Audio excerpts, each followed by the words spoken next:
the stories with Brisco and Bradshaw. Jerry, I'm doing an intro. You got to be quiet. This is the best of the best, where we discuss the most legendary matches in our business history. Okay, now you can talk, Jerry. Thank you. John was just making fun of my designer glasses. You know, he's a Texan and he's got no taste whatsoever for eyewear because he's still a young dude and he can still see. But when you get old, you got to read things with glass cheaters, and they're not regular glasses, John. They're designer glasses, man. I got friends in Hollywood that are Hollywood producers that are calling me when they see me on your podcast and wanting to know where I can get a pair of these things. What did Dan Spivey say about your glasses? He laughed at me. So what are you wearing your wife's glasses for? I said, Dan, it says right on here for men only, and you don't qualify. And well, then we're discussing two men today. We got Stan Hansen versus Bruno Sammartino, cage match 1976. This is the return to Madison Square Garden after Stan had broke Bruno's neck. And this is the big time of Bruno coming back into the Garden. It's just amazing, John. To me, Bruno had suffered a broken neck, 6-8 months before this match? That's right. And here they're getting into, at the time, one of the most brutal types of matches that you could get into in our business, a steel cage match in Madison Square Garden.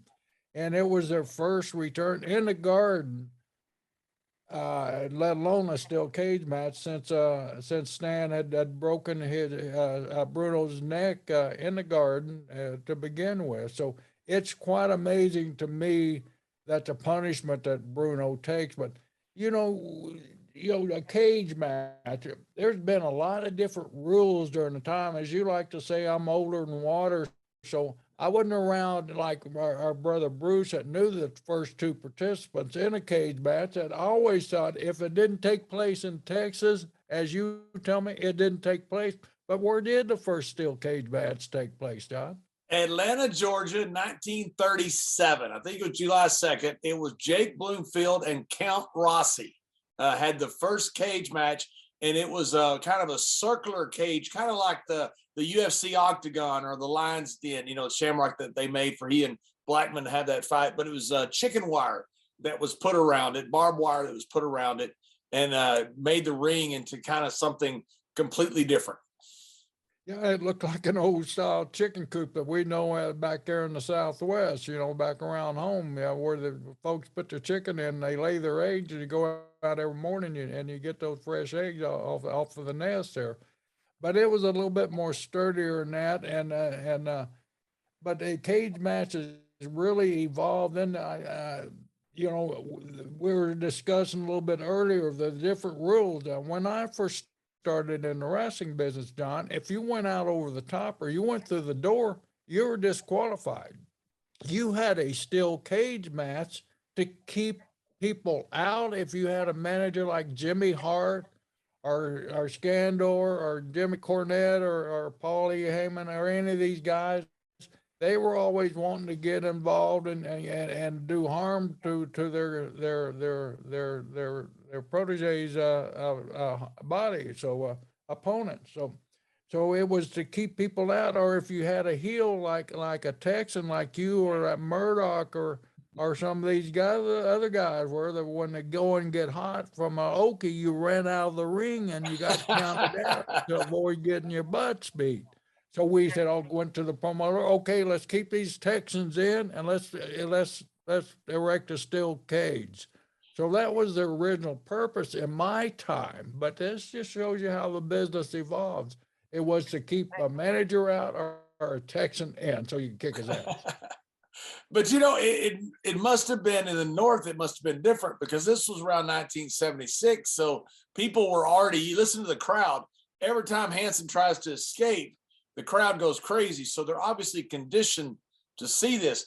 In Texas, when I started, it was already such that the rules had changed to where getting out or the door or out of the cage were made you the winner, not the loser, because you had the famous cage match with the Freebirds and the Von Erichs in Texas around 83 or so, when you had the door by Gordy slammed on Kerry Von Erich's head, you know, And which what was an iconic finish that was, and how many finishes has that influenced, you know, since that happened?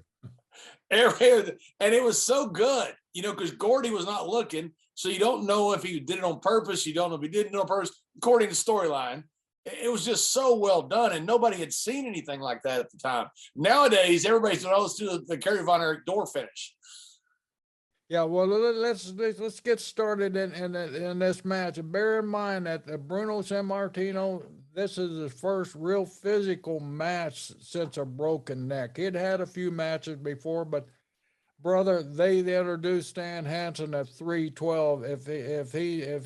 He's a biscuit shy of 350 in this thing. I think He's huge. Hey, Jerry, I'll tell you a quick funny story before we get started. You know, I had the barbed wire steel cage match with Big Show. It was in Pittsburgh, and you know the way that I won was he had choke slammed me through the ring, and then as he went out the door, everybody thought he won.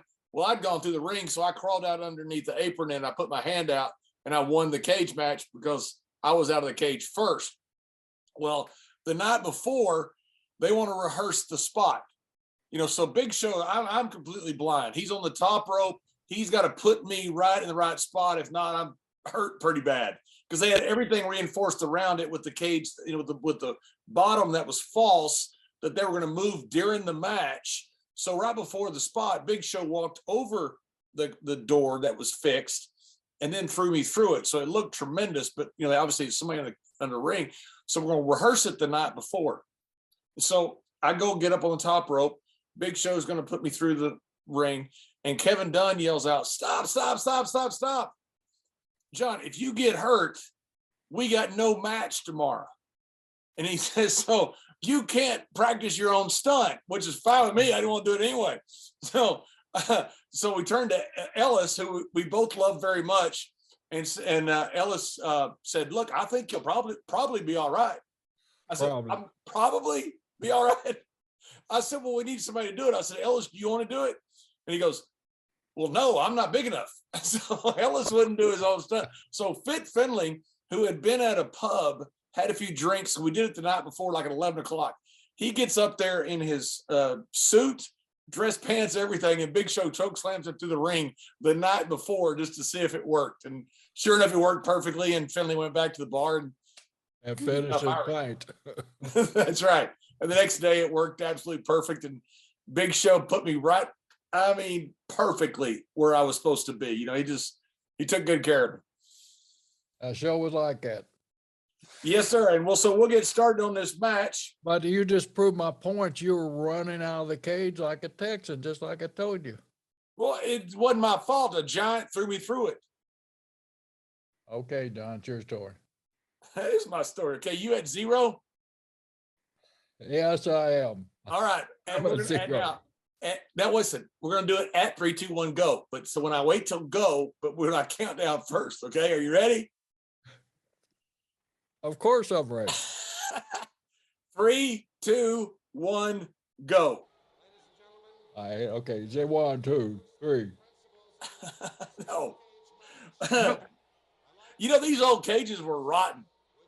Look at it. I mean, they were so flimsy. I mean, you know, as a heel, and you probably had many of these cage matches, but you know, these cages actually were probably a little bit easier on you. I talked to Hogan one time. You know, that big blue cage. Oh, that was horrible. Man, that was solid rock. You were getting thrown against a damn steel wall when you got thrown in that. You couldn't work it. You couldn't work it at all. You know, you hit this one and you watch this one get hit, and it makes a ton of noise. It's great to work because when you hit it, it doesn't potato you, and it makes a ton of noise. That blue one did nothing. It's kind of like the Punjabi prison match. You know, they had steel there for the bar, for it was supposed to be bamboo, and guys couldn't even hit it. It was so hard. So it looks like bamboo, but it's in reality steel. It was the worst type of structure you could build. Look at this big guy from Borger, Texas. Man, when he's walking through that crowd, we're about 312. This is one of Stan's heaviest moments, I believe, at this time here. And man, if you ain't ever been in a ring against Stan, the man Hansen, I mean to tell you, even when he was trying to be light on you, he was so damn strong and so big. It was torture. I mean, I was 220 at my max, you know, and 5'11", and big 6'5", 6'6", 312, 325, Stan Hansen. Even when he was light on you, he was heavy on you. It's true. And he never stopped. Yeah, He was constant motion. And you know, as fast as he was, I mean, you think you were working with a 240 pounder, you know that. Yeah, because that's right. He was an incredibly athletic guy. You know, Vince McMahon here, he's doing the commentary by himself, solo, and I always thought Vince did a great job on commentary. You know, people, it's popular to hate on him for his comment. I thought he was great, and I thought he was fine producing me too, by the way. But Vince, yeah, I want to kiss ass. No. I never minded Vince because if Vince ever told me what to say, I knew what the boss wanted me to say. I can't. There's no way I can get in trouble. John, I never understood that. Got guys to be boohoo. I mean, man, it's a show and it's business, and he knows more than you know about where this show is going. So listen to the man. Exactly. Sometimes he would feed me stuff, and it wouldn't make sense for what was happening in front of me. And then, like 5 minutes later, something would happen that I didn't know was happening that he knew, and it made perfect sense. So I completely agree. Some guys get boo-boo face and grow up. Here's Big Bruno coming in there, man. I mean, look at the crowd, too. You notice something really, really strange in the scene here? What's that? The man behind the microphone. Who is that? That ain't Howard Finkel. No, it's not, and he's not that good. And he don't do near the job that Howard. No, he's not very. He's not good at all. I think he's just probably a guard and a mark. This is Vince Senior is still promoting at this time, right? So. Oh yeah, absolutely. So Howard hadn't come along yet. Howard was Vince Jr.'s first hire. Right. So it wouldn't. Yeah. So Howard would maybe in the stands as a fan. And no telling how many people are going to be in the stands after we air this match. You know, that's we right. aired some of these matches, and half the talent in the world was there. Some of them weren't even born yet when the match. I guarantee you, Bubba and Foley were in the stands. The big stand starts on that offense right off the bat. Now, you know, just pay attention to the storyline here. He just broke Bruno's neck, so he's going to work on that. He's trying to weaken his opponent here. Yeah, and the timeline is here that Bruno broke his neck and they did the shave match with Stan before he was ready, really. And so this was really the first big match back they have. And what's the timing there? Got guys and girls out there. Do you see how they're not rushing through anything? You see how they're not trying to get to the next spot? They're taking their time on this, and they're telling that story. Telling the story, and they don't have a lot of parameters that help them. So they don't have false finishes. They don't have breaks on the ropes. There's no rules. Now keep in mind, the only way you win this match is out the door or over the top. No pinfall. Stan going to that neck again. Knee to the neck, elbow to the neck. He's working on it. That's telling your story. I'm trying to weaken. I'm trying to go to the weakest point. And right along in here somewhere, Vince McMahon says Stan is trying to get the belt. Vince to give the one cardinal sin that he changed later where you can't ever say. Ain't no belt. Belt keeps your pants up. That's right. If I had said that, Vince would yell at me. And a lot of guys would come back with tears in their eyes, too. That's right. That's right. So there's that cage giving like crazy. And these kind of cages were easy to work because they gave so much. It was hard to climb on them, but most of the time you weren't trying to really get out anyway. You just wanted to work it. That must have been a spot back in those days where you pull the ties down and see the crack of somebody's ass there.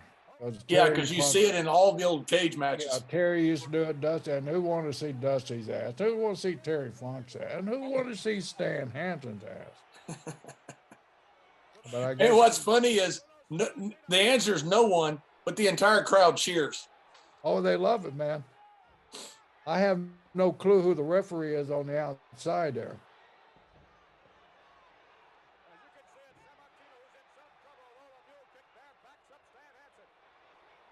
Bruno's very unselfish in this match too. He sells like the champ that he is. You know, when you're over as good as Bruno and Stan too, both of these guys are selling. And John, as a heel, you can pick up on Stan's selling and what it means. But Bruno down selling, you know, and letting Stan get that heat as he can. Then it comes Stan's turn. You're not a great heel until you know how to do what? Sell. Sell. You better believe it. You don't draw money. You don't draw money until you learn how to what? Sell. That's the key to everything. It's like a guy who's undefeated. You know, you can't draw money until you lose, because as a baby face, because people are. You got to have some sympathy. Bruno, he had that crowd behind him, man. Bruno was so over in the garden there. How many consecutive sellouts? 187. Wow. That'll never be equaled. No. Frank Sinatra, Elvis, everybody here, Tony Bennett, all those big stars that come in. None of them even come close. I mean, what Bruno did in the 60s and 70s is just amazing. You know, and it upsets me. He gets criticized a lot. Well, that was the only place he went. But you know, Bruno, he went. You did a great Legends interview with him. If you folks have a chance to get that Legends interview on the Peacock Network with John and Bruno, and Bruno kind of goes into that without even trying to brag about it. But he was a big star out in California. He was a big star out on the West Coast. And Toronto. Bruno, and And Toronto. He was a big star in Toronto. Yeah, Canada, all over Canada. And down here in Florida, he met so much. Eddie Graham would bring him into the Miami, West Palm Beach area, and we would bank on full houses that night. Thing is, if you can sell out the Garden every week, there's no reason to go. Who cares? Who cares if you can sell out PO or whether you sell out the Garden 52 weeks in a row? That's right. Who cares if you can sell out the Sportatorium?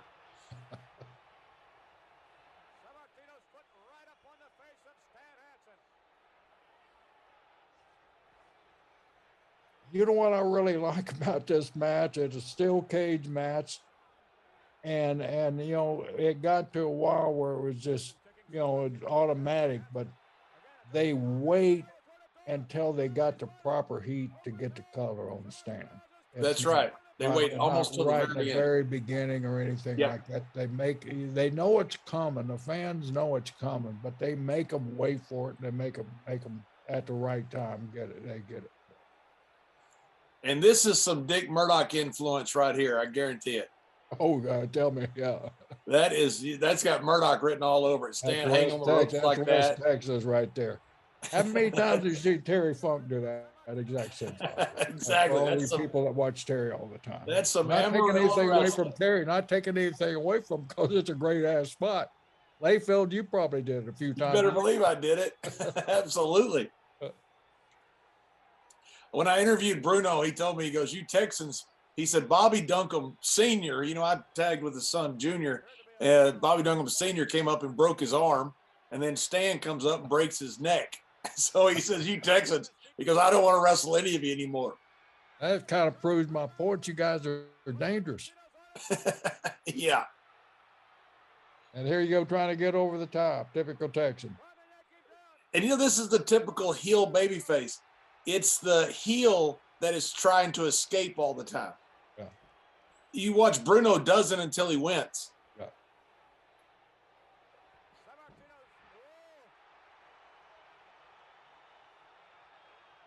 Big stand. It didn't matter, like I said, I was going before.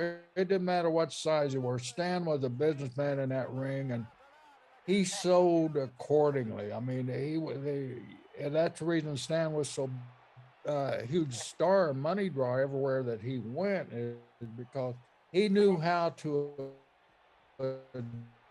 his work from a big man to an average man, and he had the athletic ability and the speed and the skill set to adapt to anybody.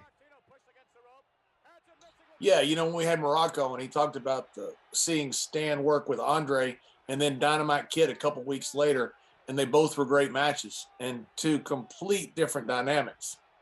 Yeah. Look at Stan selling. That is so good.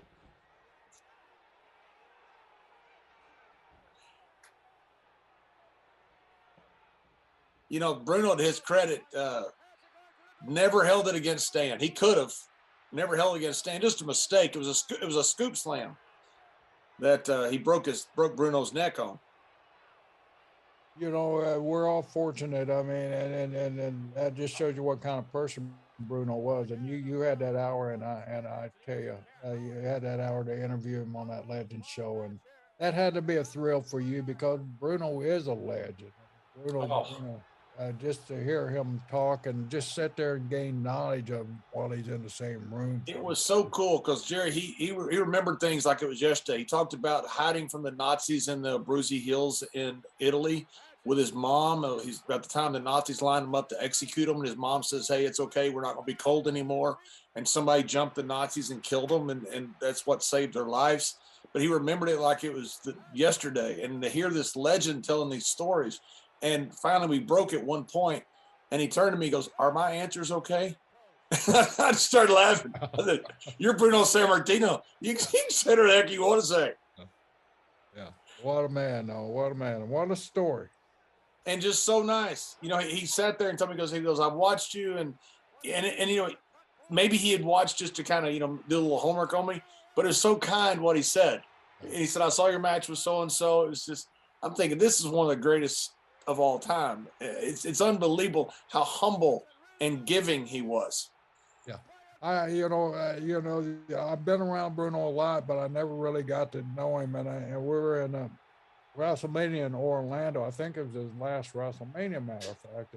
I really got to spend a quality time with him about 2 straight days, 24 hours, because you know how busy we are down there. And I got to know Bruno. And that last night when we're at the post party there, we're sitting down at the buffet, and he leaned over and he said, "I'm really glad I got the time to meet you." He said, "I knew you, brother, because we were champ at the same time. We crossed paths a lot, but you and I really didn't, a couple of times at St. Louis, a couple of times at Florida." He said, I'm glad I got the chance to know you and get to know you like I did your brother." And he said, "You're too good, man." But man, just coming from Bruno Sammartino, wow, it knocks you off your feet. Yeah. Hey, there's where he got the color, and there is Bruno using the lariat arm pad. Which they always said was loaded. So that's the emphasis behind that, which the crowd picked up on, and Vince, as the commentator, certainly picked up on. John, explain to these young dudes and go what exactly lariat is. They stand a lariat Hansen. So what did he do? He had like a loaded like a knee pad or elbow pad. That's right. They always said his elbow pad was loaded. There goes Bruno out of the ring. Yeah, he got the win. The winner. And they always claimed Stan's elbow pad was loaded. In fact, they even had up in Minnesota one time, bunch of roll of dimes fall out of it, supposedly by mistake. So Bruno used his gimmick to beat him and get blood on him, right? And that's what's so cool about this is Stan just gets his ass whooped. He's down, and then Bruno walks out of the cage. I mean, it's a perfect babyface finish. Leaves the crowd happy. Yeah.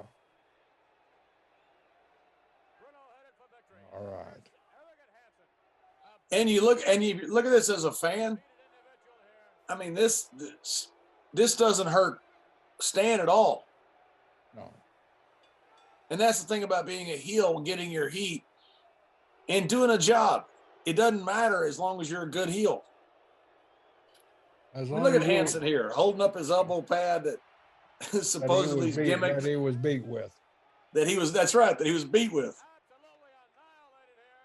He's continually selling, putting over the babyface. Well, it's truly two of the masters of our time out there, and And you and I both had the great opportunity to be friends with both of these guys, and to know what kind of people they are and what kind of stars they are is just really thrilling to be able to say they're friends. But look at that cage. Look how flimsy that thing is. I mean, try to do that today's cage, break your arm trying to do it. That's right. A lot of props to these kids, and then like you guys that did those Punjabi matches and those Hell in the Cells and arcade matches, and we stored that big blue cage at the body shop for years and years and years, and we had it in a New York Yankees training center just right down the street from where the body shop was.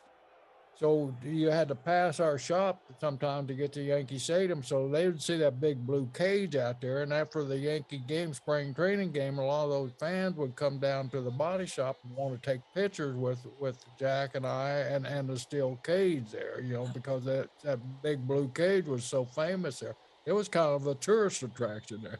How did you store it? You store it outside, I guess? We just leaned it up against the wall. I mean, they had a truck there for years. They had that big old blue. I don't know if he was around, big old blue WWF trucks, and we had one there at the shop, and it was a tourist attraction too. And we'd set it right out in front, just to promote our shop. And the WWE was so hot at the time. I mean, that the logo was the selling point.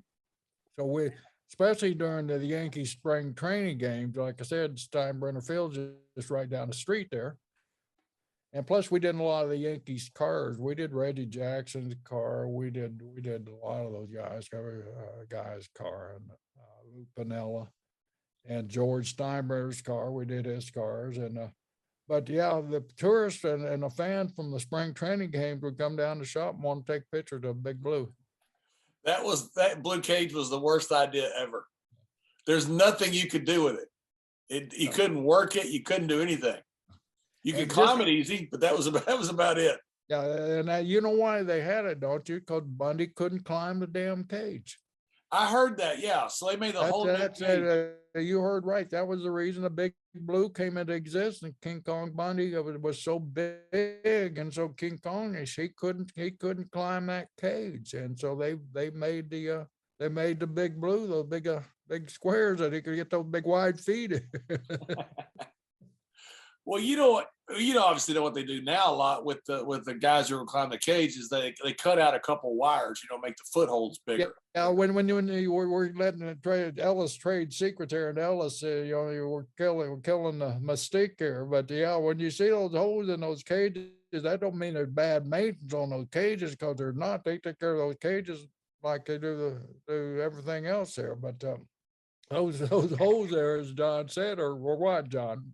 For you big boys to what? Get your foot. That's right, because you got the great big guys with the big feet, and you're wearing wrestling boots. You can't climb the cage, so you had to make the little holes in there so you could grab something and get up the cage that way. You'd see them; they're just positioned in different corners, and those are the corners to use because those are where the footholds are. And like when you go down the outdoor man out there, the climbing rock, those handles are just built at a certain place that you can grab hold for. So you got to be athletic enough to stretch out those different spots and get to those things, and then hang on to the damn thing, because it's not easy. No, it's not. And now everybody expects you to be up on top of the cage. They made that lip around it that you could actually sit on, which when you're up there, I've been up there. It feels like I'm a little scared of heights. I feel like I'm 500 feet up there. I don't blame. I don't think I could make it up there. We can all blame that on Super Jimmy Fly Snook and Don Morocco. That's right. Yeah. It's all Don Morocco's fault. If he hadn't been willing to catch Superfly, then this wouldn't have happened. Then you wouldn't have been put in that position. Well, I want to know what is worse, but I don't think you could probably give me half the equation, but you can't give me the full equation. Which is worse, flying off or landing? Ooh. Yeah, because Eddie Guerrero, I know you've never flown off. Eddie was really nervous. His first match in WWE, broke his damn arm. He broke his arm. So his brother Hector, I believe it was, told him, says, you got to hold your hands together, and that gives you out for you like this or whatever it was, and that reduces the tension of the force. So that's what Eddie was trying to do when he jumped off the cage. But Eddie was worried because he'd already broke his arm on a regular frog splash that something might happen. And I was trying not to do the sit up too far, to make it look better, I wouldn't want to be either one again. I wouldn't want to be the guy on the bottom, and I sure wouldn't want to be the guy on the top. Yeah, I got scared when I went to the top rope. I can't imagine going up on top of a damn 15-foot steel cage. I'm pretty sure Nick Patrick was our referee. I think he was. It was either Nick Patrick or Kyoto probably, but I think it was Nick Patrick because he did nearly all my matches.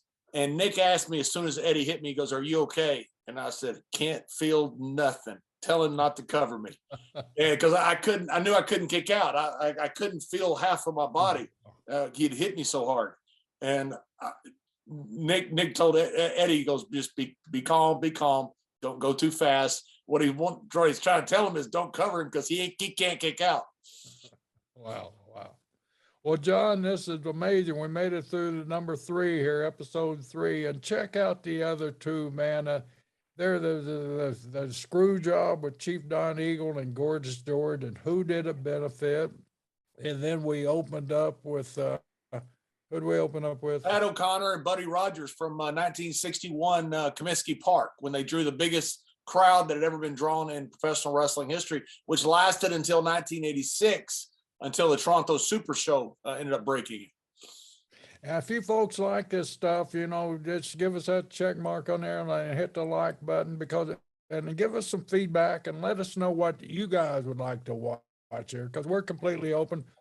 John and I both like to hit on the historical matches and what made them historical and significance and everything. And so we're kind of stuck on those old matches, but if you got some new matches that's your favorite ones, John and I will study them. And this guy here does amazing research, and so does John.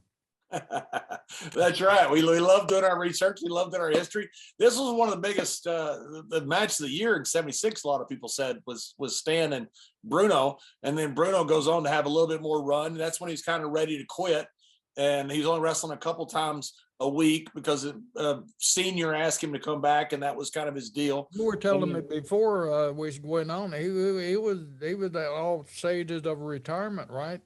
That's right. From 63 to 71 is when he held the first reign. And then in 72, he had taken kind of a year off. He went to Japan a few times. Senior asked him to come back. And he said, "The only way I'll come back is that I just want to reduce schedule." He said, "I want to be able to see my kids grow up. I want to see my family." He was burnt out. And so Senior said, "Well, you only work a couple times a week, only on the big shows." And so that was his deal. And he said, "We'll do it for a year." That was, and then a year turned into, as Bruno says, a year turned into 2, a year turned into 3, a year turned into 4. And then the 4th year was when he got his neck broke. And then after that, he was kind of ready to retire, and basically then kind of came back a little bit. But this was kind of it for him. He was kind of like your brother Jack was. He'd been champion for so long. He was tired. He was ready to go home. The schedule, and no matter where you are when you're champion, not only the physical schedule that they have, but the mental weight at that title, as you were the longest reigning SmackDown champion. John, I mean, if the house was bad, how did you feel? Oh my goodness! Whose responsibility was it? Yeah, you feel the load of the company on your shoulders when you're carrying that thing. So the mental strain was as tough as the physical strain, and all those champions that carried that title, that's the first thing they'll tell you. Hey, the mental part of it is worse sometimes than the physical part of it. Yeah, and nearly everybody who's had that title for a while will tell you when it was done, you're just like, "I made it through." And that was it. You're just kind of excited. I'm done, and I don't want no more. That's right. Most of them anyway. Yeah, because the one of the first matches at Shea, you had Bruno who went 65 minutes, I believe, with Pedro. And you're not asked that when you're on first. You're asked that when you're on in Bruno's spot, and that just wears you out. But so it's not like wrestling so many years as compared to everybody else, because you're having to wrestle 3 times as long in a more important match. And so you're doing a lot more, so much more goes into it.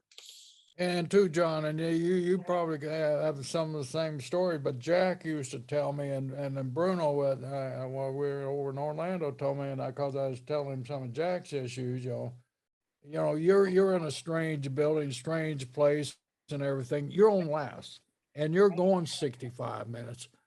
I don't care how big of a fan some of the underneath guys on, they aren't going to stay.